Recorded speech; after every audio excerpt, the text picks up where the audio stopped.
Tervist, olen Illar Kohviinäevalta. Täna on juba laupäev, 4.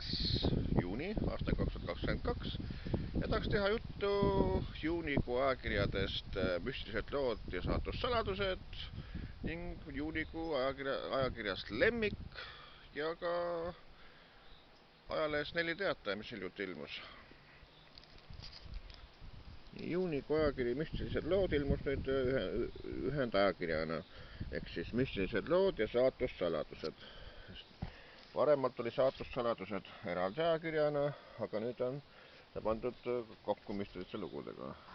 Saatussaladused ühendajakirjas on minult intervjuu presidendi proua Ingrid Rüütliga. Ingrid Rüütli uurimistööd toovad arhailise aja jäljed tänapäeva kultuuri. Et armastatud esileed Ingrid Rüütl teadis juba päris väikese lapsena, et temast peab maailma midagi maha jääma, näiteks raamat. Väikese tüdruku eesmärk on mitmekordselt täidetud. Siin lehekülgedel 10-11 on Ingrid Rüütlist mul intervjuu tehtud.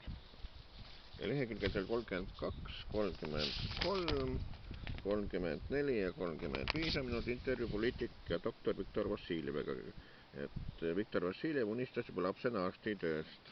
Et siin saate siis lugeda Viktor Vassiljeviga, mida ta mulle vastas. Nüüd siis juunikuu Lemmik.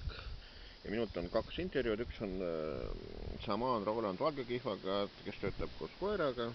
Ja see intervjuu on lehekülgedel 11, 12 on fotokenasti ja 13, nii et saate lugeda. Ja Lemmiku lehekülgedel 32 ja 33 on minu intervjuu Laine Laulja Sirje Põlluga. Laulja Sirje Põllu jagab kodu 2 väikese taksikoeraga maja ümber, ka luusib tal palju erinevaid vetsloomi. Nii et saate siis lugeda. Ja nüüd siis ka 3. juuni Nelli Teataja, et Anna Klass sai Kertu Meltselt kingituseks 2 reisi. Leheküljel 3 on minu küsitlus, siis kus plaanite suvel puhata ja vastavad siin siis Ülle Kauksi, Jürgen Ligi, Marina Riisalu, Anna Leevandi, Marko Soorin, Gunnar Loho, Pille Pürg, Ilona Kaldre, Sirje Põllu, Viktor Vassiljev, Hendrik Toompere, Diana Klass ja Heino Martlaisk. Ja leheküljel 6 Eesti elus on siis minult artikkel, et Silla remont rapib kaupluse kassat, et kuna Tori sild on remondiks suletud, siis Tori Konsumis käib nagu vähem rahvast. Nii, ja leheküljel 7,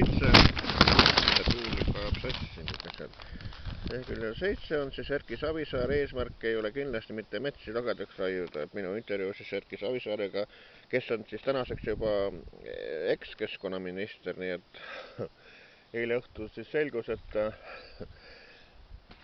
Kaja Kallas käis siis president Alar Karise juures ettepanekuga, et Keskerakonna ministrid lahti lasta, ühesõnaga 7 ministrit lasti lahti ja siis nende hulgas oli ka Erki Savisaar, nii et poliitika käib tõesti üle öö, nii et täna me ei tea, mis homme poliitikast sünnib, nii et väga naljakas, kale naljakas asi mõtleks selle kohta, et mingit kindlust siin Eestis ei ole. Nii et sellised artiklid siis minult Nelli Teatajas ning juunikuu Lemmikus ja ajakirjas Müstilised lood, saatussaladused.